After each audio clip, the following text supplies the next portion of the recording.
kemudian Allah akan pindahkan kita ke negeri yang kekal abadi, negeri akhirat. Hari berganti hari, bulan berganti bulan, tiba-tiba sudah hampir habis waktu kita di dunia ini. Dunia ini kelihatannya ramai sekali, tetapi setelah dunia ini lebih ramai lagi. Manusia-manusia mulai zaman Nabi Adam, semua di sana. Kita nanti di akhirat akan berjumpa dengan mereka semua insya Allah. Kita akan berjumpa dengan Nabiullah Adam alaihissalam, berjumpa dengan Nabiullah Nuh alaihissalam, berjumpa dengan kakek-kakek kita, nenek-nenek kita yang muslim. Nanti di akhirat ketemu seluruh para nabi, seluruh para rasul, seluruh orang-orang iman yang terdahulu. Pokoknya ramai sekali lah di sana nanti. Semoga begitulah adanya. Insyaallah malaikat. Jangan sampai kita ini terkesan dengan keadaan-keadaan dunia, hiruk pikuknya dunia ini yang cuman beberapa hari ini, sehingga kita lupa kehidupan yang kekal abadi yang selama-lamanya. Dunia ini dijadikan oleh Allah hanya untuk persiapan akhirat. Itulah dunia ini. Dunia ini untuk apa? Persiapan akhirat. Dunia ini apa? Jalan menuju akhirat, jembatan menuju akhirat. Hidup ini apa? Hidup itu menunggu mati. Hidup itu apa toh? Menunggu mati. Kamu sedang apa? Sedang menunggu mati, Pak. Kerja apa kamu? Persiapan akhirat. Insyaallah malaikat. Hadirin mulakan Allah Subhanahu wa taala. Dan kita di dunia beberapa lama ini ada tanggung jawab. Tanggung jawab kita adalah menghabiskan umur kita dalam agama. Tanggung jawab kita hanya itu satu itu aja, habiskan umur di dalam agama. Kalau umurnya 1000 tahun ya 1000 tahun, 100 tahun ya 100 tahun, 50 tahun ya 50 tahun. Semuanya itu aja tugas kita. Kalau kita ini bisa menghabiskan umur kita dalam agama Allah, dalam ridho Allah, berarti kita ini telah sukses. Ada teman, nggak ada teman, orang suka, orang nggak suka, sehat, sakit, kaya, miskin, itu tidak penting sekali. Yang penting itu habiskan umur dalam ridho Allah, dalam agama. Setelah itu masuk surga. Nah, sudah. Di sanalah kaya semua, di sanalah sehat semua, di sanalah puas semua 100%. Aisyatun radiyah, kehidupan yang memuaskan, tempatnya memuaskan, istana-istana dari emas, dari intan, sungai-sungai dari susu, dari madu, nggak ada cacatnya. Di dalam surga itu nggak ada cacatnya, sempurna. Nggak ada istilah, wah ini genteng bocor perlu diperbaiki. Di surga nggak ada bocor-bocor, itu nggak ada. Semua sempurna. Aisyatun radiyah, puas 100%. Apa yang kita mau langsung Allah jadikan. Kalau di dunia apa yang kita mau, maka kita ini harus bersusah payah. Mau rumah, bangun rumah. Mau mobil, cari duit untuk beli mobil. Nah, di dunia ini maunya tambah banyak, susahnya tambah banyak jadinya itu. Maka penyelesaian masalah dunia itu satu aja, jangan mau, sudah selesai. Nah, kamu mau mobil, nggak mau, sudah selesai. Kalau mau, dan ini masalah nanti. Harus cari ini, cari itu. Tapi kalau di surga, apa yang kita mau, Allah jadikan. Apa yang kita minta, Allah datangkan. Semoga kita dimasukkan ke sana. Ya. Badannya memuaskan, kuat, kokoh, besar, tinggi, ganteng. Sinar wajahnya ahli surga itu bisa dilihat dari jarak 1000 tahun perjalanan. Nah, saking bercahayanya. Gak ada sakit-sakit lagi, sehat 100% selama-lamanya. Hatinya gembira, gak ada susah-susah lagi selama-lamanya. Temannya memuaskan. Temannya adalah para nabi, para rasul, para wali-wali Allah. Biasanya saya itu berteman dengan santri yang ngantukan seperti kamu, ya. Nanti di surga itu temannya itu para nabi. Enak kira-kira. Kayak apa tuh berteman dengan para nabi? Seorang ulama mengatakan, saya itu di surga itu yang saya pikirkan itu satu aja, mau berjumpa sama Rasulullah. Yang lain-lain itu nggak begitu penting sekali. Saya akan tanyain dulu masalah-masalah agama yang belum tuntas dibicarakan para ulama ini mau saya tanya langsung sama Rasulullah itu gimana sih sebetulnya. Nah, karena para ulama itu kelezatannya, kenikmatannya dalam ilmu. Itu ulama itu begitu ciri khasnya. Kalau pedagang, gembiranya kalau ada barang-barang murah dijual mahal, gitu. Kalau petani, gembiranya kalau melihat pertanian subur, hijau. Kalau ulama, senangannya itu ilmu. Kalau dengar ilmu itu langsung terbelalak. Yang tadinya mau ngantuk nggak jadi, itu ulama. Kalau ulama dengar ilmu ngantuk, itu bukan ulama itu. Ngaku ulama. Seperti pedagang lihat barang dagangan nggak tertarik. Itu bukan pedagang, itu petani itu. Insya Allah mulai kan? Kalau dai, gembiranya kalau melihat jamaah bergerak. Dai tidak ada jamaah bergerak diam saja, bukan dai itu. Jadi semulaikan Allah Subhanahu Wa Taala. Itulah tempat yang telah dijanjikan oleh Allah kepada kita. Maka apa yang harus kita buat supaya kita sampai ke sana? Ini yang kita pikirkan sekarang. Habiskan umur kita dalam agama. Bagaimana caranya menghabiskan umur dalam agama?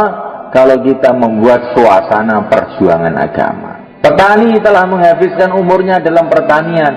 Kenapa? Karena ada suasana pertanian.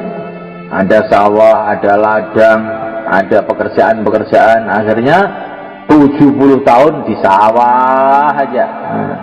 Ada orang Temboro itu yang umurnya 90 tahun itu masih ke sawah aja tiap hari. Karena ada suasana sawah.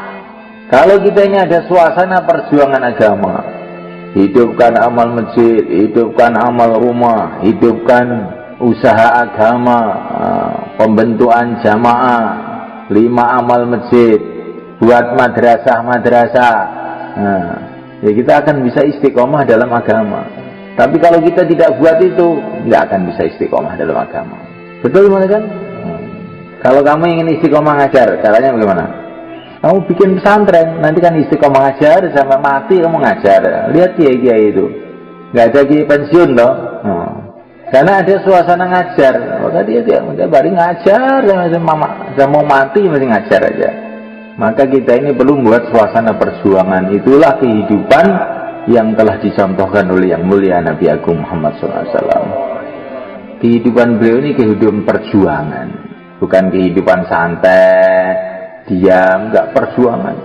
Lari sana, lari sini untuk usaha menghidupkan agama. Sampai akhirnya ketemu tempat yang sesuai, namanya Madinah Al-Munawwarah. Di sana banyak orang yang siap untuk membela agama.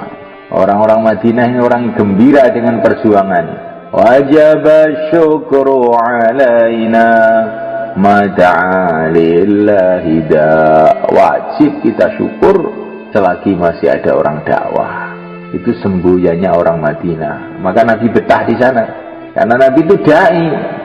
Betahnya itu kalau kumpul orang-orang dakwah. Siapa yang bisa betah dengan orang dakwah? Yang dai. Siapa yang bisa betah kumpul petani? Ya petani. Kalau pegawai negeri kalau kumpul petani nggak akan betah lama. Cuma lihat tok, orang mencangkul sambil dia melihat udara segar di sawah, dia sebentar terus pergi ke kantor. Kalau di kantor dia berhari-hari, berbulan-bulan kuat. Karena dia ini pegawai negeri, bukan petani. Yang bisa betah di pesantren siapa? Ya santri. Namanya kan Allah Subhanahu Wa Taala. Maka kalau kita ingin betah di dalam agama, jadikan diri kita ini dai. Nanti kan betah dalam agama. Dengan izin Allah, dengan pertolongan Allah. Ini hari 17 Ramadan. Ini kalau di Mekah, itu biasanya di tempat guru saya, Said Muhammad, itu ada peringatan. Bukan peringatan nuzul Quran, peringatan hari Badar. Nah, 17 Ramadan ini perang Badar, di mana Allah telah mendatangkan pertolongan pada umat Islam, sehingga tidak lama kemudian berbondong-bondong orang masuk Islam itu setelah Badar. Jadi semalakan Allah Subhanahu Wa Taala, ini Ramadan ini kita doa kepada Allah agar kita ini oleh Allah dibuka hatinya sehingga menghabiskan umur yang entah tinggal berapa hari ini nggak tahu, untuk ridha Allah, untuk agama Allah. Insya Allah kan? Inilah pekerjaan yang terbesar. Tidak ada orang yang paling mulia, tidak ada orang yang paling cerdas, tidak ada orang yang paling berpengalaman melebihi yang mulia Nabi Agung Muhammad SAW. ilmunya, kecerdasannya.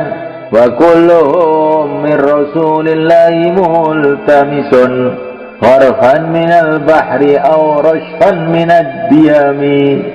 Ini katanya Al-Busiri dalam Qasidah Burdah. Seluruh manusia itu, seluruh nabi, seluruh rasul itu bagaikan seciduk air dibandingkan lautan kalau dibandingkan dengan yang mulia Rasulullah SAW. Ilmunya yang tertinggi, pengalamannya yang tertinggi, naik 7 lapis langit sampai Sidratul Muntaha. Pokoknya nabi kita ini nabi yang tertinggi segala arahnya. Setelah beliau ini dikasih yang tertinggi segala arahnya itu, terus hidupnya untuk apa? Dihabiskan untuk agama dan memperjuangkan agama. Assalamualaikum. Kita harus punya pikir, hidup sekali ini mau apa saya ini? Mau jadi presiden saya. Kalaupun jadi, itu kecil dibandingkan kerjanya Rasulullah SAW. Saya mau jadi raja, umpama bisa gitu ya, itu juga kecil. Itu nanti di akhirat itu semulaikan presiden-presiden itu malu ditanya itu. Kamu dulu di dunia apa? Presiden Indonesia. Berapa lama kamu jadi presiden? Kalau menurut ukuran sini berapa lama? 5 menit. Presiden kalau 5 menit, apa kamu itu? Kamu itu ditipu sama pemilu kamu itu. Presiden 5 menit itu presiden apa? Itu presiden ketoprak itu namanya. Kerja yang sebetulnya itu kerja agama ini semulaikan. Kalau kamu, saya ini konglomerat paling kaya seluruh Nusantara. Harta kamu berapa? Kalau dihitung sini, ya dapat kerikil 1. Kerikil 1 aja kok konglomerat. Kamu itu melarat bukan konglomerat. Kerja yang sebenarnya lah agama. Maka kita pegang kerja ini silakan, insyaallah. Dan kerja ini kerja mulia dan tidak sulit. Semua orang bisa mengerjakan. Sudah menjadi ketentuan Allah. Perkara itu kalau penting malah dimudahkan oleh Allah. Seperti angin itu penting, maka dimudahkan oleh Allah. Nggak usah beli angin itu. Air itu penting, maka dimudahkan oleh Allah. Nasi itu penting, maka dimudahkan. Bukan sulit sekali cari nasi, kamu nggak usah cari juga makan tiap hari. Tapi kalau yang tidak terlalu penting kayak mobil, itu disulit-sulitkan oleh Allah. Karena nggak begitu penting, orang nggak pakai mobil itu nggak apa-apa sebetulnya, malah sehat.